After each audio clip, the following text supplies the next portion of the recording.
Irmãos, vamos abrir a palavra de Deus no Evangelho de João, capítulo 10, versos de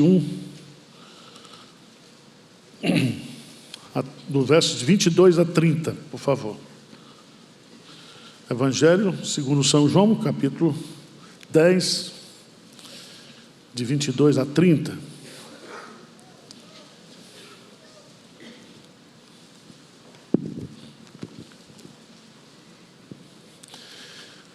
Celebrava-se em Jerusalém a festa da dedicação.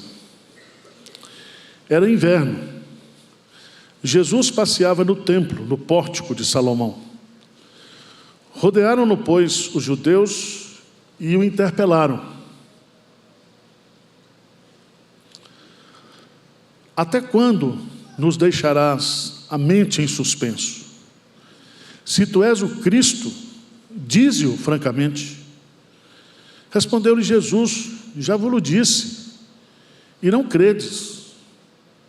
As obras que eu faço em nome de meu Pai testificam a meu respeito.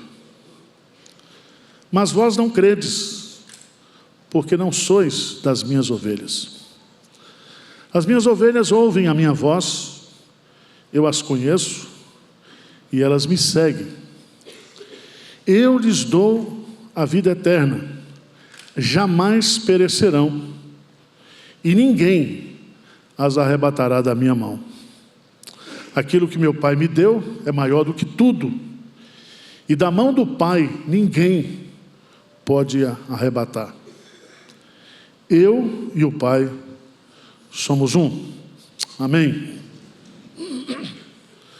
O Evangelho de João, ele é conhecido como o Evangelho das festas.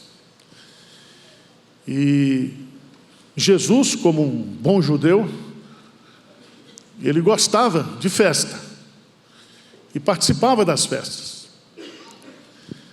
Se você observar no versículo 22, o contexto desse encontro que Jesus teve aqui foi em Jerusalém, a festa da dedicação, que também poderia chamar a festa das primícias. E diz o texto que era inverno, por isso que Jesus estava então passeando no templo. E ali Jesus ele é interpelado pelos judeus, porque os judeus queriam que Jesus dissesse que ele era o Cristo, o Messias, não com o intento de crer, não no intento de recebê-lo como Messias, mas de criar um fato teológico, porque se Jesus afirmasse que era Deus, obviamente ele seria taxado como uma pessoa blasfema. Veja, no versículo 33, para a gente entender o contexto, diz assim: responderam os judeus: não é por obra que te apedrejamos, e sim por causa da blasfêmia, pois sendo tu homem, te fazes Deus a ti mesmo. Vocês sabem, quem conhece e já estudou o Evangelho de João, sabe que o propósito do Evangelho de João é provar que Jesus Cristo é Deus. Desde o primeiro capítulo ao último, a intenção original do autor é essa. E para que nós, crendo que Jesus é o Filho de Deus, nós possamos ter a vida eterna. Volta um pouquinho só para a gente entender o contexto. E capítulo 5 de João, versículo 19 e 20, Jesus explica a sua missão para esses mesmos fariseus.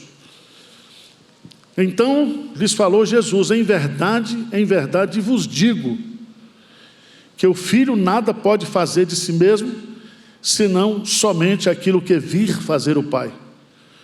Porque tudo o que este fizer, o Filho também semelhante o faz.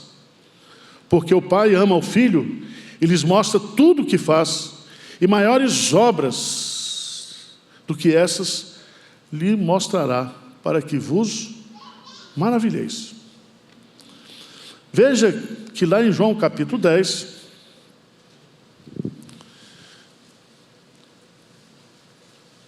Jesus confronta esses mesmos fariseus, respondendo para eles no versículo 25: já vos disse, e não credes.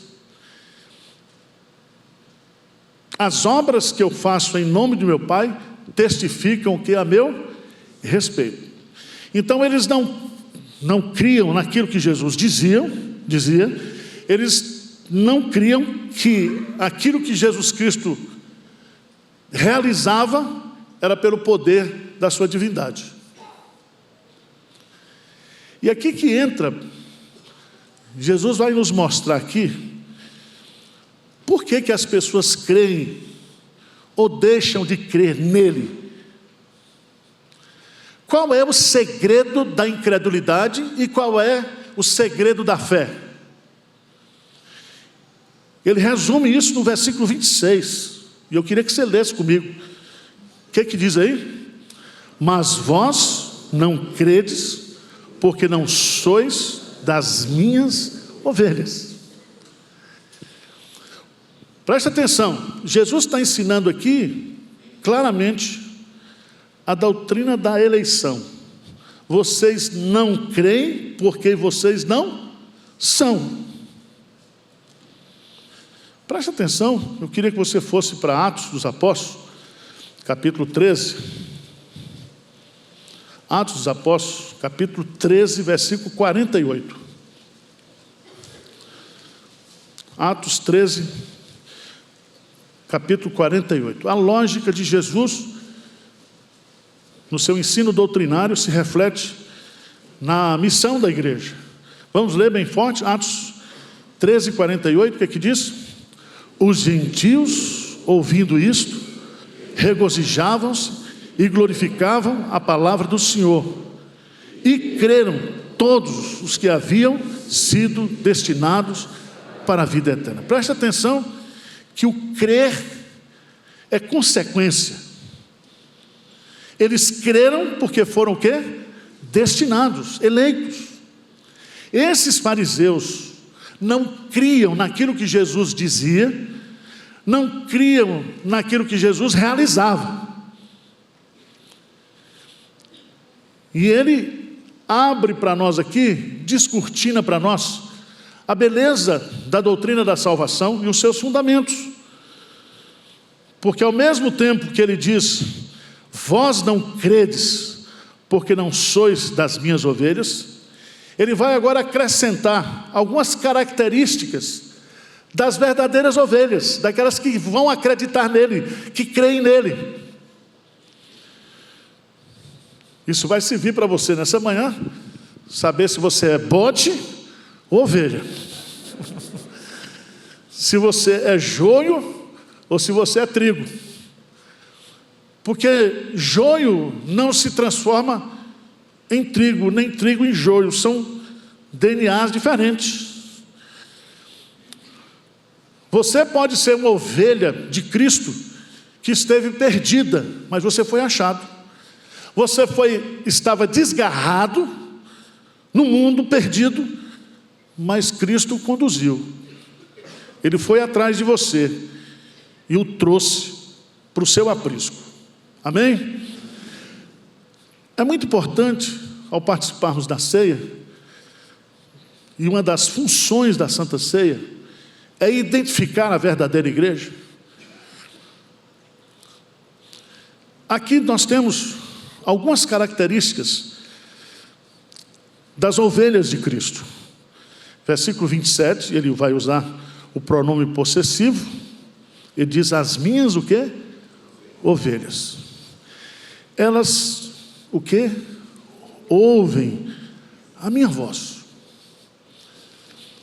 Isso é muito importante a gente entender, porque lá no capítulo 10, no início, isso aqui, essa segunda parte do texto de João 10, tem pelo menos 4 meses de diferença. Mas você vai observar que Jesus, veja no versículo 5, 10, 5. É melhor a gente começar pelo 4, diz assim: depois de fazer sair todas as que lhe pertencem, vai adiante delas. O pastor não vai atrás, vai adiante. E elas o seguem, porque eles reconhecem o quê? A voz. Mas, versículo 5, de modo nenhum seguirão o estranho. É interessante a gente observar o fenômeno que está acontecendo hoje, porque há pessoas que se convertem em igrejas que não pregam o verdadeiro evangelho. Mas a misericórdia de Deus os alcança. E quando essas pessoas são alcançadas pelo evangelho, e elas se tornam ovelhas do bom pastor que é Cristo, elas têm discernimento da voz do estranho e da voz do pastor. Há muitas pessoas que estão vindo para a igreja aqui em Pinheiros, porque entenderam que a igreja que eles estavam participando, não se pregava ali o verdadeiro evangelho. Porque a gente ouve a voz do pastor pelas escrituras. O pastor fala conosco, o pastor nos chama, o pastor nos corrige, o pastor nos exorta. E ele faz isso justamente pela palavra. Porque a palavra de Cristo é a verdade. É a verdade que nos liberta. É a verdade que nos dá conhecimento. Então, Jesus vai colocar que aqui a primeira característica das ovelhas dele é que as ovelhas ouvem a sua voz. Não somente na conversão, mas durante o pastoreio, durante a caminhada. Segunda característica, diz assim, elas são conhecidas também. Diz, as minhas ovelhas ouvem a minha voz e eu o que as conheço.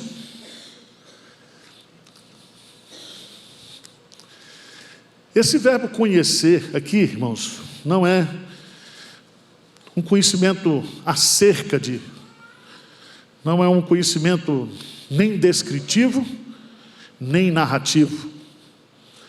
Esse conhecimento aqui é o conhecimento exaustivo, é conhecer a fundo, é conhecer na totalidade.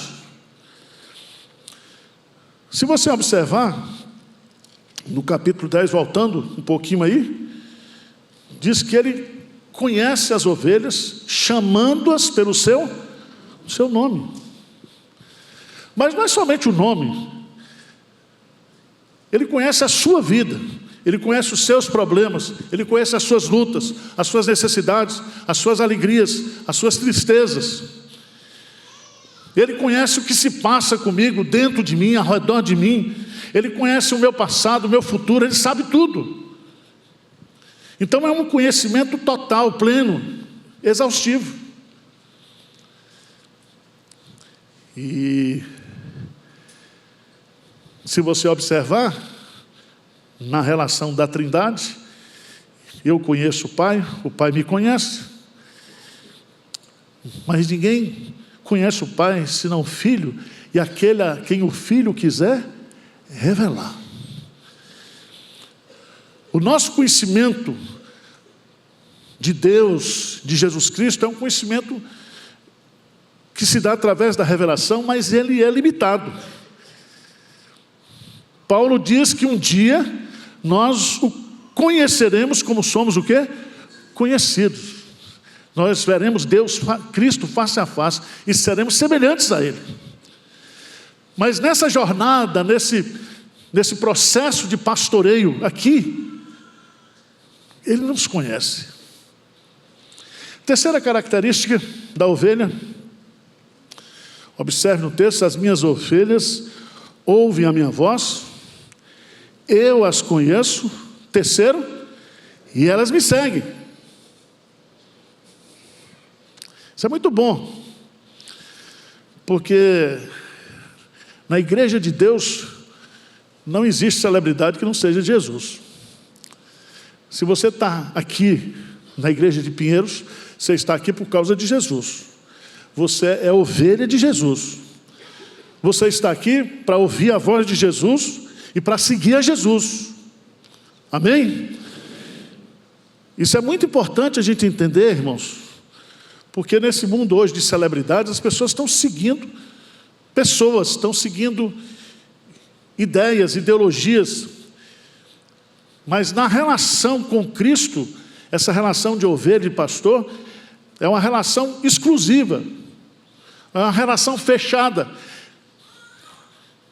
Jesus, Ele é o autor e Ele é o consumador da nossa fé. Ele é o autor da nossa salvação, será autor da nossa glorificação.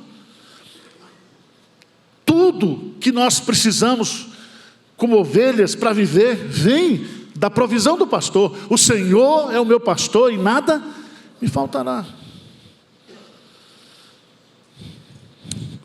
Quarta característica: as minhas ovelhas ouvem a minha voz, eu as conheço, elas me seguem. E aí, versículo 28, quarta característica: eu lhes dou o quê? A vida eterna. É muito interessante, porque lá em João capítulo 10, versículo 14 e 15, vira a página, ele diz: eu sou o bom pastor, conheço as minhas ovelhas e elas me conhecem a mim, assim como o Pai me conhece a mim e eu conheço o Pai.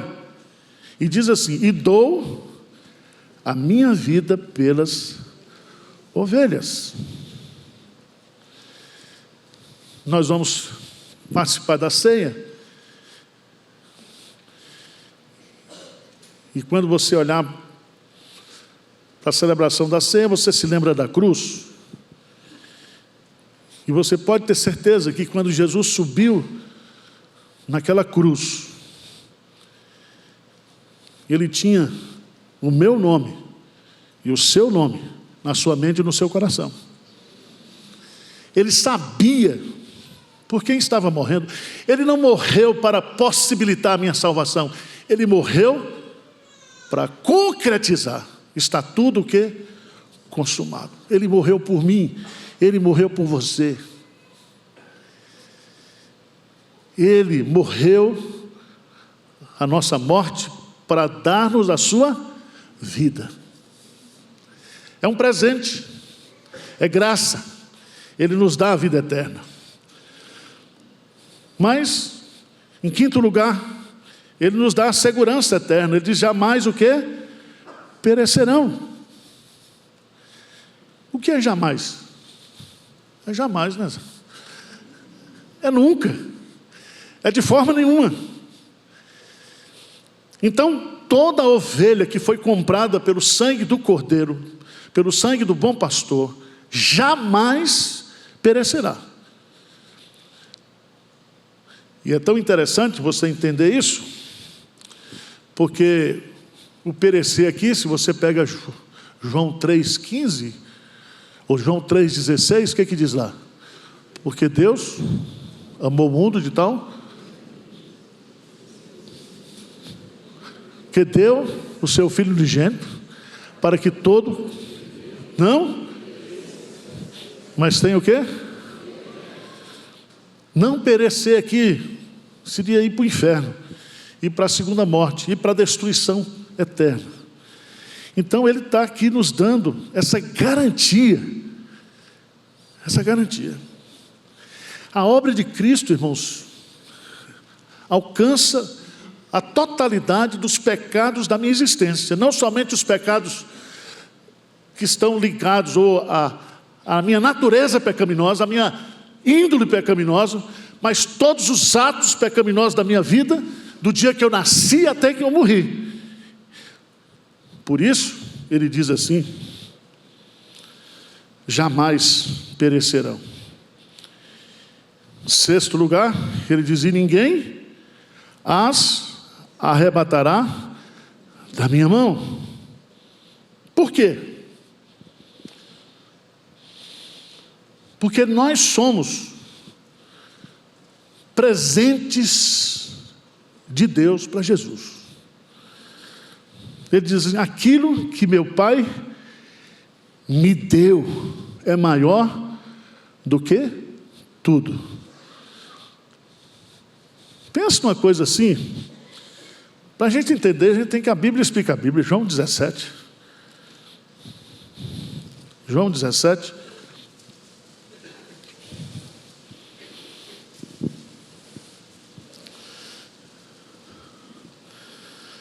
Ele diz no versículo 5, e agora, glorifica-me, ó Pai, contigo mesmo, com a glória que eu tive junto de ti, antes que houvesse mundo. Versículo 6, manifestei o teu nome aos homens, que me deste do mundo. Eram teus, tu os confiastes, e eles têm guardado o quê? A tua palavra. Ao mesmo tempo que você é ovelha de Cristo, que ele diz, as minhas ovelhas, Jesus está revelando aqui que nós somos dádivas, presentes, que o Pai dá para o Filho, de tal maneira que nós somos ovelhas de Cristo, mas também Deus é o pastor de Israel, Deus é o pastor também do rebanho, porque aquilo que pertence ao Filho, pertence ao Pai, aquilo que pertence ao Pai, pertence ao Filho. E veja a lógica de Jesus. Jesus dá uma aula de lógica. Ele diz assim, aquilo que o Pai me deu é maior do que tudo. Eu queria que você ficasse assim, com autoestima alta hoje. Porque Deus não deu o universo, Deus não deu na criação, planetas, galáxias. O maior presente que o Pai deu para o Filho, a sua igreja, somos nós.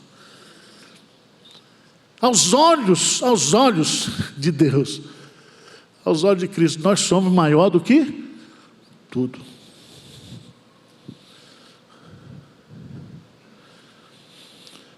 Agora veja a lógica dele. E da mão do Pai, ninguém pode o quê? Arrebatar. Eu e o Pai somos um. Ele começa falando que as pessoas não creem porque eles não são as suas ovelhas. Para nos ensinar, para nos confortar nesta manhã que nós somos ovelhas dele. E para revelar aqui a unidade entre as duas pessoas, para revelar aqui a sua divindade, para revelar que quando nós cremos em Jesus, nós cremos em Deus, nós não somos testemunhas de Jeová, nós cremos em Deus Pai, Deus Filho e Deus Espírito Santo. Ninguém pode crer no Filho sem crer no Pai. Ninguém pode crer no Pai sem crer no Filho.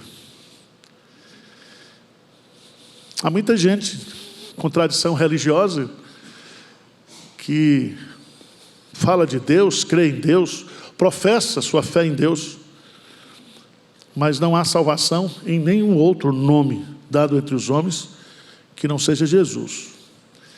E fora de Jesus não há salvação. Só Ele nos dá a vida eterna. Então que nesta manhã de Santa Ceia, quando você estiver comendo pão e bebendo o cálice, que você agradeça a Deus por quem você é. Amém? Você não é bastardo, você não é fruto do acaso, você é propriedade exclusiva de Deus. Não há nada que você possa fazer de errado ou de certo para Deus deixar de amar você mais ou menos.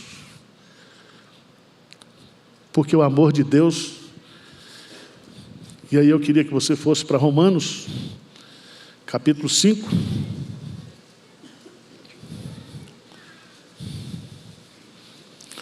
Versículo 8.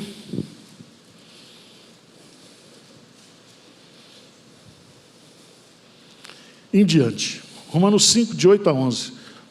Vamos ler bem forte? Mas Deus prova o seu próprio amor para conosco, pelo fato de ter Cristo morrido por nós, sendo nós ainda, logo, muito mais agora, sendo justificados pelo seu sangue, seremos por ele salvos da ira. Porque se nós, quando inimigos, fomos reconciliados com Deus mediante a morte do seu Filho, muito mais estando já reconciliados, seremos salvos pela sua vida. E não apenas isso, mas também nos gloriamos em Deus, por nosso Senhor Jesus Cristo, por intermédio de quem recebemos agora a reconciliação. Louvado seja Deus. O amor de Deus por você é quando você era inimigo, era quando você era pecador, era quando você nem existia, Ele já amava você e a mim. E agora, reconciliados com Ele, nós vamos desfrutar cada vez mais deste amor crescente, deste amor abundante, porque Deus é amor. Amém? Senhor Deus, que coisa gloriosa, que procede dos lábios de Jesus a nosso respeito, a respeito das tuas ovelhas. Às vezes, como ovelhas, nós nos sentimos tão tristes, abandonados, achando que o Senhor não se importa conosco, que o Senhor tem ovelha predileta, tem rebanho predileto. Mas, Pai, que essas belas palavras de vida que foram proferidas dos lábios de Jesus possa trazer conforto, consolo para a tua igreja nessa manhã. Que cada um aqui possa ter consciência da sua identidade, consciência de quão antigo, quão eterno é o teu amor por nós. Nós já ocupávamos a tua mente e o teu coração antes da fundação do mundo. E nós, Pai, temos a convicção e a certeza que o Senhor não tem amnésia, que o Senhor não se esquece, e que o Senhor continuará nos amando eternamente, para sempre na tua glória. Anima o teu povo, consola o teu povo, que esse momento de celebração seja de fato de alegria, de contentamento por aquilo que nós somos em Cristo Jesus. É a nossa oração humilde, em nome de Jesus. Amém.